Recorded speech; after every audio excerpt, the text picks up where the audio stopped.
সরকার তার রাজনৈতিক ক্যারিয়ারকে ধ্বংস করার জন্য বৈষম্য বিরোধী ছাত্র আন্দোলনে মিথ্যাভাবে তাকে জড়িয়েছে। আমরা মাননীয় আদালতকে বলেছি, মাননীয় আদালত ঘরোয়া তারিখ সময়ে ব্যারিস্টার সাইদুল হক সুমন ঘটনাস্থলে ছিলেন। আমরা আরও বলেছি, মাননীয় আদালত এই মামলায় ওনার কোনো সম্পৃক্ততা নেই, আদালত শুনেছেন। আমরা বলেছি যে এই মামলায় বলা হয়েছে উনি হুকুম পরোক্ষভাবে উনি হুকুম দিয়েছেন, কাকে কোথায় হুকুম দিয়েছেন, কার কাছে হুকুম দিয়েছেন, কে ওনার হুকুমে কি করেছে, বিস্তারিত এই মামলায় কোথাও কোনো কিছু নেই।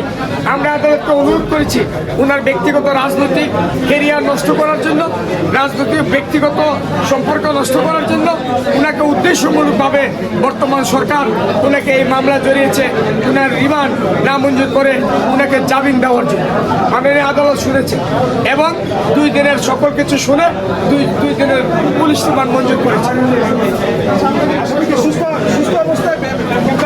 মাননীয় আদালত নির্দেশ দিয়েছে মহামান্য হাইকোর্টের সর্বশেষ মেনে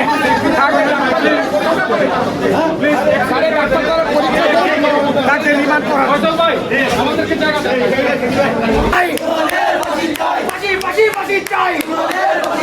সুমনের দুই গালে সুমনের দুই গালে